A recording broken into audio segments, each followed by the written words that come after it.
I'm Zain Verjee at the Global AI Summit on Africa. We're bringing a special series of our embedded podcast to you from Kigali, Rwanda. We are doing it in partnership with the Rwanda Centre for the Fourth Industrial Revolution. Today, I'm delighted to welcome Professor Vukosi Marivate. He's a professor of computer science at the University of Pretoria and co-founder of Lelapa AI. It's a socially grounded, Africa-centric AI research and product lab.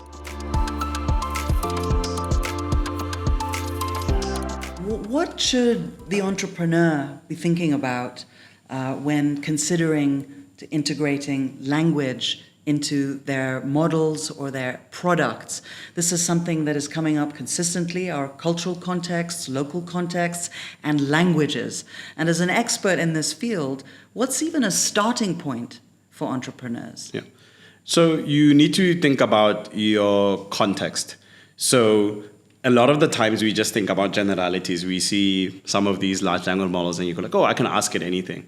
But then you find that once you move into very specific things, maybe the things that you are an expert of, and you start asking very tough questions that you know, like, oh, this is probably a space that really requires a lot of thinking, and things break down. Right? So now just imagine for these low resource spaces or where our languages that probably happens much quicker. So models have been improving, but you still have these challenges. So if we think about use cases in health and education where you don't want to risk people's lives in whichever way, right? They have to be educated, they have to be healthy. So in that space is then understanding how then do these systems get benchmarked and who then is trying to build systems that are much more attuned to what actually the reality is in a specific area. When you're in Nairobi, you hear Swahili, Sheng, or you see that writing, you want to make sure that those systems actually are contextual to that, which would be very different if you're in Dar es Salaam. Exactly. Right. Exactly. With a much more eloquent Swahili. I'm not going to get into that. You can quote me on that. Yeah, into more of that debate for all my linguistics friends. Well, it's not the Nigerian or Ghanaian jollof. You're lucky, okay? I only did Kenya, Tanzania, Swahili. If I'm, say, building a tool for maternal mortality or some kind of a health system in a local area in a particular region of Kenya that speaks a particular language like Kikuyu or Luo or Luya. How do I go about figuring out collecting language data sets, chunking, labeling, organizing, retrieving? Like, how does that even work? Yeah. So I'm one of the co-founders of Lelapa AI. So at Lelapa AI, what we're doing is really trying to build, have language become infrastructure for Africa, right? That thing that we can build the rest of our society on at the same time, because that's how we share information, how we speak. So in that space, we work with our customers, which are other businesses, in this way of saying, okay, tell us what your problem area are. We have researchers who work on building these models, especially in speech, so how we transcribe and be able to hear you really, of what you're trying to say. Because if you allow people to conversate in their language, they really tell you about what might be ailing them, their ideas, and what they really want. And then through that, if we can process that, then we can have those better outcomes. So but then how do you do that? So say you get 100 interviews or conversations with people, then what? Yeah, so one of the things that we do is we partner with different people who might have access to data for different spaces. The other ones is that we also work to collect the data with our partners as well. So for some partners, what it might be is that they already collect data for another reason, or they collect audio or they will collect text for another reason. We look at it, we have to evaluate if it's good enough, or should we then find ways to actually get that data. More recently, for example, Lelapa released a 10-hour data set of isiXhosa.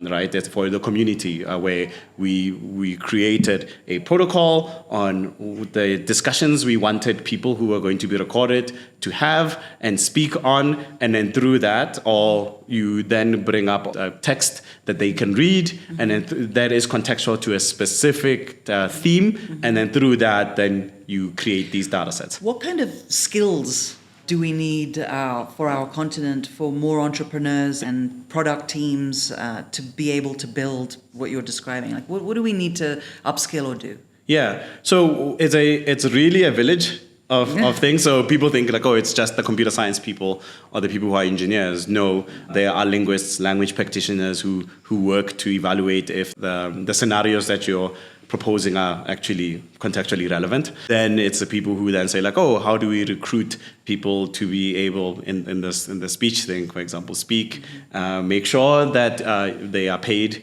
well, they are protected also as well. So there's labor ethics, labor ethics, open AI, yeah. And then you get the data. Then you have to evaluate if it's actually at the quality that you want. It is a scenario that's real world, and then you then get to the researchers. The researchers then need to be able to say, okay, how do we now maximize as much as possible from the data that we have? It's not like it's not as much as like hundreds of thousands of hours or billions and billions of tokens or words. Mm-hmm. So how do you then make sure that you're as efficient as possible? And the efficiency is not just in the building or the things, but like the efficiency that the models themselves aren't really pulling too much out of the earth in terms of energy, all those pieces. And then you test to make sure that they actually work for the final use case. You're talking about health. You then have to test in the field. Are you making sure that people are really getting the feedback that they would actually want? You're watching the Embedded podcast that's coming to you in partnership with the Rwanda Centre for the Fourth Industrial Revolution.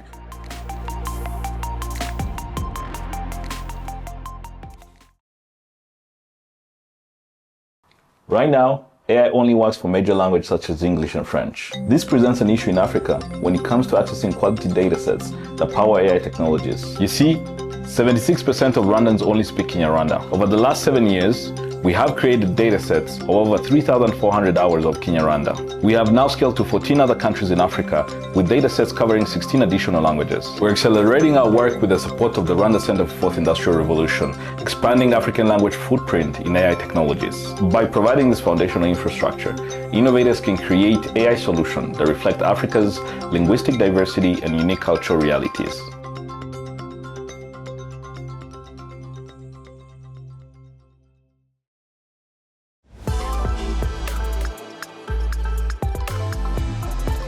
Welcome back. I'm Zain Verjee in Kigali, Rwanda, hosting a special series of conversations with entrepreneurs, leaders, and innovators on artificial intelligence in Africa. What's the biggest challenge you've encountered?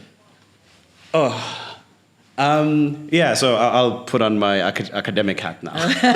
Yes, you're wearing a lot of hats. Yeah. So I think the one is getting people to just understand in many ways that the problems don't get solved automatically.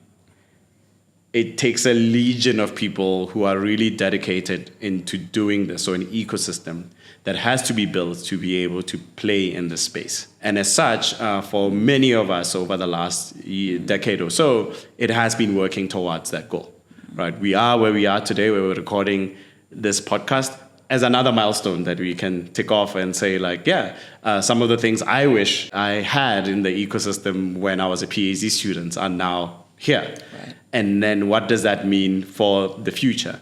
But people shouldn't take it for granted and think like, oh, it's just happening.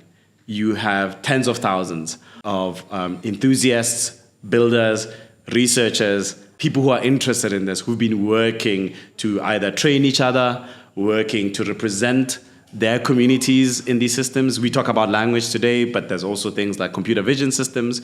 There's also people who are thinking that we are sustainable, people who are thinking that we are responsible. I think before 2022, people were not seeing as much because it felt like, oh, working on these niche areas, but they were preparing for what was coming, right, in those spaces. So let's not take it for granted. Let's make sure that Africans actually choose their destinies in these spaces. They have the agency.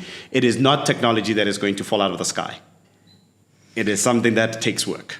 When you look at the kind of impact that our, be it small language models or African language models, as they get built, what kind of impact does it have in a practical way on services across the continent? The biggest hope we have is that it provides new avenues of that communication. So things that before it would be like, oh, there's a whole sector of society that doesn't really get specific services because they can't engage in English or French or Portuguese, and that now other organizations say, oh, now we can start actually supporting these spaces. And just imagine the possibilities. Right. Well, the possibilities are enormous in every single sector. And also, looking especially in rural areas, even if it's AI mobile-driven linguistic opportunities, they're quite significant. Yeah, an example I used today at a few of the workshops was some time spent last year with practitioners and researchers in nursing. And we were just talking because of, what happens when you're doing training, right? And they said we first write our notes in English, but then those are just notes about what you're going to discuss in training today at the clinic, where you're helping other health workers or community health workers navigate new disease or new protocols. And they said, but in the training room, it's all done in a local language. Right. And the reason is that they want to make sure that the culturally appropriate information, right, geographically appropriate information, giving people those examples that they need so that they can understand really how they can improve the health of the people that they're serving. And that cultural context gives the nuance, it gives the texture, it gives also comfort and confidence of communication, trust, like a lot of things that get lost when we start moving to English or French or other. But then that's, so if we only analyze the English notes, we're probably getting less than half the story of what's going on in those rooms. So one of the things was how would we serve you, helping you make sure that if we can get better transcription systems, you could actually look and say when we're in this part of the country, these are the culturally correct ways to talk about sometimes very tough conversations. And then use that also in training in the regular medical system. To improve that. So that's those it's not simply just we're thinking about the person in the rural area, but then actually that there's a whole system that is likely perpetuating biases because it's even in the training, whether it's in French or it's in English, it's just that it doesn't really capture the full picture of what an African in whichever country or community actually is. I talk a lot about African storytelling, owning our own narratives, highlighting and amplifying our success stories to the world. But the storytelling piece is really interesting because I've been approached about how does one go about collecting oral stories by grandmas in villages, in Kenya to start, okay? So what is the best practice for storytellers that want to get stories, whether it's the grandmother's story or anything from their local contexts that are culturally appropriate, and want to gather those data sets and build models that draw on language and on experience and culture for education and creativity and communicating to the rest of the world. How do you even go about doing that based on your experiences? This then brings up, I think, the Masakhane Research Foundation. Your other hat. Yes. So in Masakhane Research Foundation, the first major research project that the community worked on, it's a community-driven research initiative where people can come in and say I want to work on this part of representing language, and then people say, I want to join that, and they work together.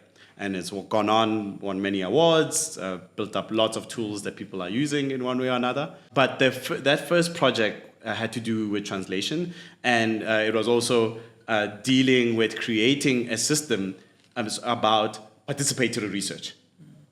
That research is not simply the computing person who builds the fancy-looking model, but it's everybody. So when you're asking about storytelling and oral traditions, some of the things that some of the community members at Masakhane have been doing are exactly that. How do you tap into that? How do you encourage that? How do you support it?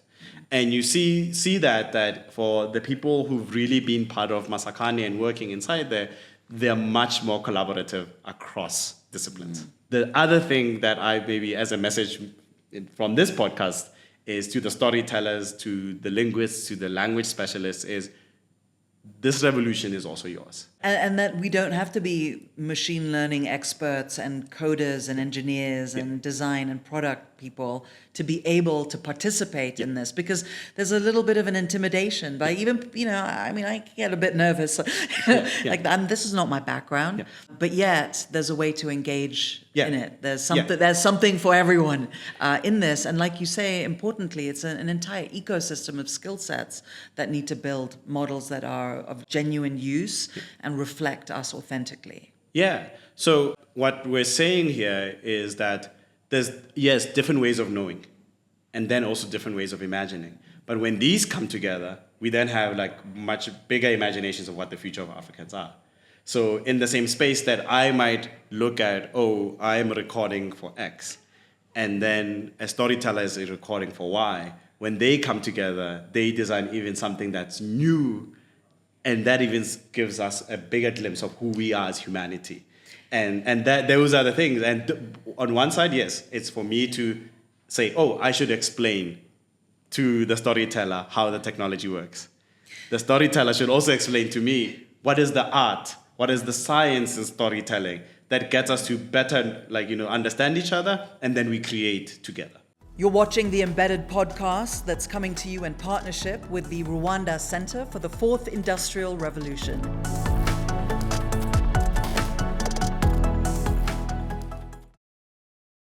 Right now, AI only works for major languages such as English and French. This presents an issue in Africa when it comes to accessing quality datasets that power AI technologies. You see, 76% of Rwandans only speak Kinyarwanda. Over the last 7 years, we have created datasets of over 3,400 hours of Kinyarwanda. We have now scaled to 14 other countries in Africa with datasets covering 16 additional languages. We're accelerating our work with the support of the Rwanda Centre for the Fourth Industrial Revolution, expanding African language footprint in AI technologies. By providing this foundational infrastructure, innovators can create AI solutions that reflect Africa's linguistic diversity and unique cultural realities.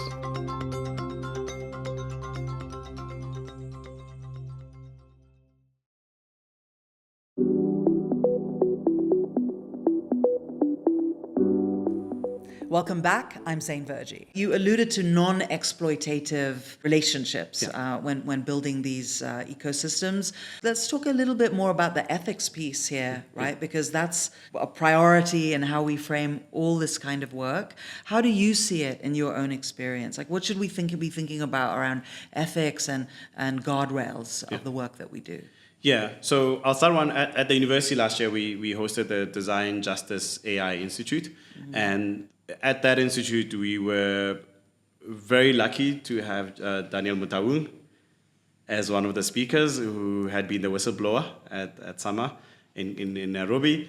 And so some of the things there is to do with exploitation of annotators, gig workers who are working in labeling the data. So that has to be something that we still have to guard against, and we want to be responsible. We want to pay fair wages for fair work, fair work in these spaces, and protect people as much as possible. On the other side, both the university and Lelapa AI, we're also looking at, because there's a huge push that the data that's going to come in to build these systems is going to come from communities, to make sure that those communities are also protected. Right, and they must also have choice. And what I mean by choice on one side is that some communities might say, it's okay, this is not for us. And as such, you're not getting our data. And some people do have that. And some, they'll be like, no, you can use our data and we want you to use this data, but then these are our conditions. And they must be told that they actually have those options. Right. What are your thoughts on data sovereignty? For me, as I said, it's a spectrum. Right? So some of the things that are happening now are discussions on equitable licensing. So licensing that allows that if a community can say, this is knowledge that belongs to the community, not necessarily to an individual. And as such, even if we create artifacts, these artifacts belong to the community, and then these artifacts can be used by people, but we want to believe that, this artifact can be used by an African can build with it, the entrepreneur. But then for people who are outside these communities, they must then engage with them to say what is fair in terms of an exchange. You might be saying, we would like our children to also get education to be able to do the same exact things and be able to build with this this data. So it's really unique to the circumstance and a project Yeah. or what you're trying to build and what problem you're trying to solve. Yeah. And you engage with a community in a way that is ethical and Yeah. respectful, and you make a deal based on what the community wants. Because remember, like when people bring in and say like, oh yeah, data's the new oil or is the new gold, right? For a lot of people who come from countries that were colonized, that's a very different meaning. Yes. It means you want my data and then you're going to organize it and then sell it back to me for a lot more.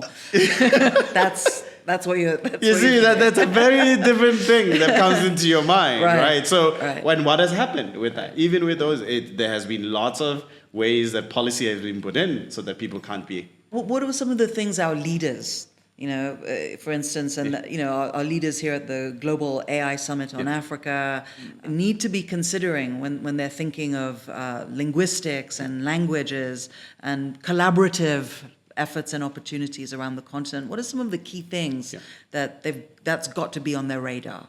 All right, so I'll go from like high up to low, in terms of height. So high up, there's been, I think, a lot of policy suggestions. I know lots of countries are sorting out and releasing strategies, but I got the opportunity to be on the African Union Development Agency's white paper on AI. Mm-hmm. We were working on this already in 2021. You and everyone in your field have anticipated this for a while. Yeah, that's right, in 2021. Yeah. So in that one, it's then looking at those parts of like, oh, we're going to need energy. But then it means balancing between the needs of the communities when it comes to energy security, plus also then having computing being available. So it's worthwhile to really engage with that information and engage with the local experts and and also the builders and the practitioners locally. They know what they've been through over the last decade, and as such, really do take that time. I know there's a lot of things of like, oh, but other people are showing us all these big things that they're doing outside the continent, but it's like, yeah, you want that local context.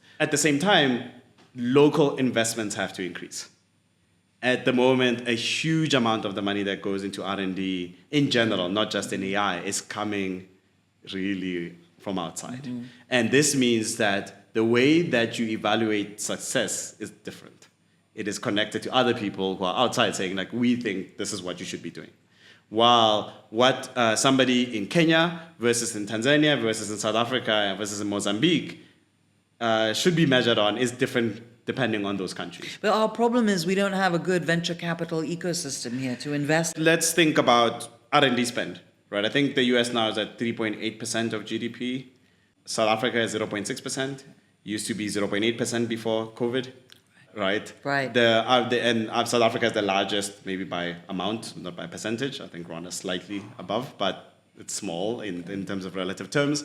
The African Union's benchmark is supposed to be 1%. Wow. Right? 1%. Yeah, and then if you think about Shenzhen in China, just as a province, is somewhere over 5%. Wow. That therein lies the problem.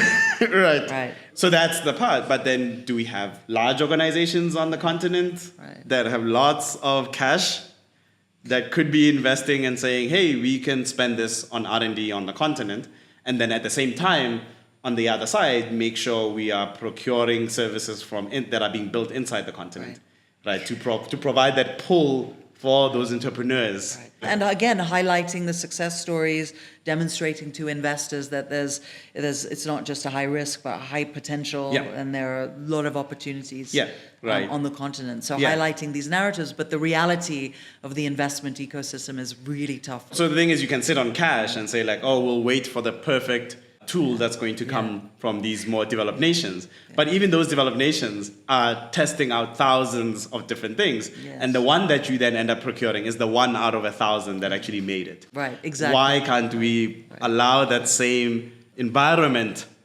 within the continent itself and not just be asking entrepreneurs that, no, on day one, you must have something that is already a success. And that's when we'll invest. Yeah, that's unfair, and that's not what entrepreneurship is. It is taking risk, and it's hard.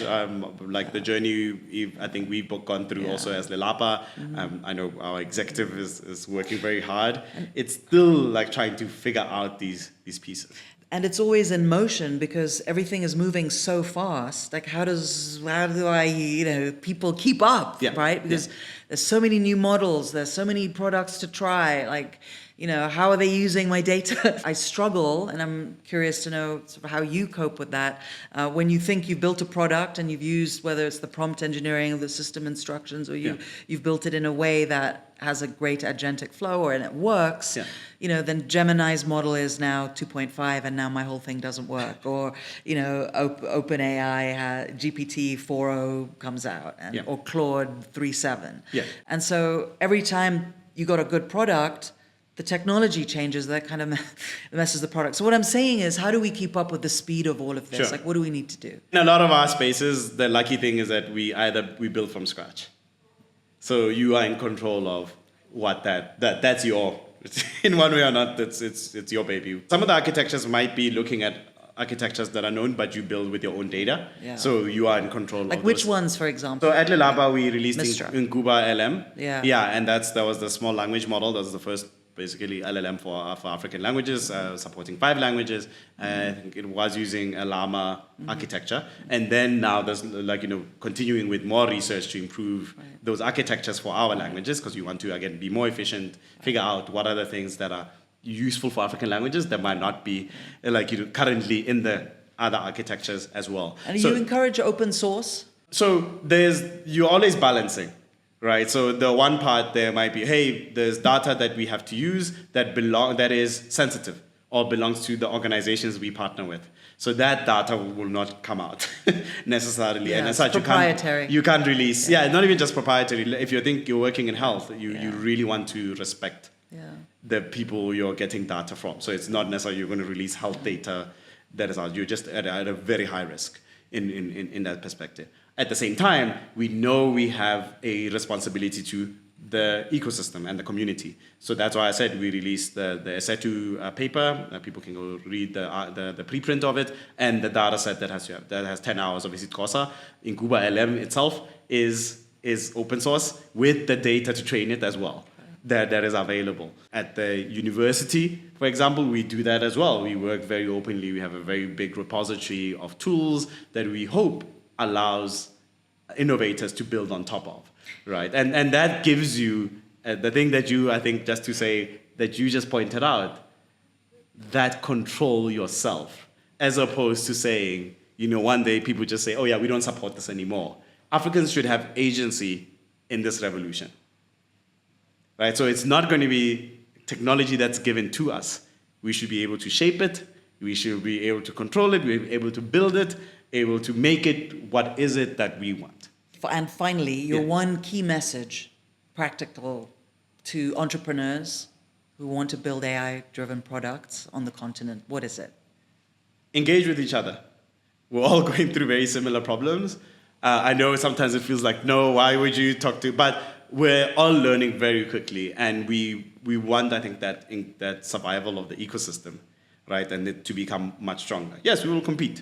We will continue competing in whichever way, but then sharing some of these learnings helps. And in one, we have to drive economic growth because that is one of the levers that allows us to make sure there's opportunities for our young people on this continent. That's why I didn't, on my side, when the opportunity came, I decided that, I can't just stay within the context of a university. I also have to have other ways, and outside the training that I do at the university, the great team that I have there, to also see, can we build a sustainable business that then can also grow and also bring more opportunities to more young people. Thanks so much to Professor Vukosi Marivate for your excellent insights on how we should really be looking at language when we're integrating and building it into AI products. I'm Zain Verjee in Kigali, Rwanda, and I would love for you to follow us on our Substack or the rundown.studio, as well as follow Embedded on Spotify. Thank you so much for joining us.